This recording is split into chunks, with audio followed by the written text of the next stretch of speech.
เฮ้ยเราต้องทำหรอเนี่ยขอดูหน่อยอุ้ยของกล้องห้ามแย่งแต่ว่าอันนี้น้องกล้องทำไม่ใช่ไหมเนี่ย ไหนดูหน่อย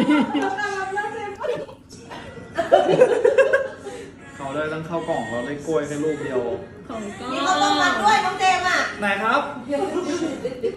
น่ารักมากอุ้ยมีสตรอเบอรี่เลยแต่เนี่ย นั่นเป็นเลย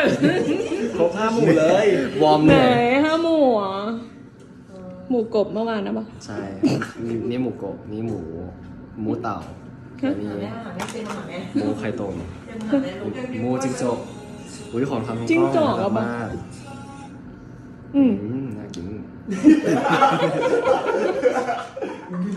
ขอบคุณครับน้องกล้องเดี๋ยวพี่กินแน่นอน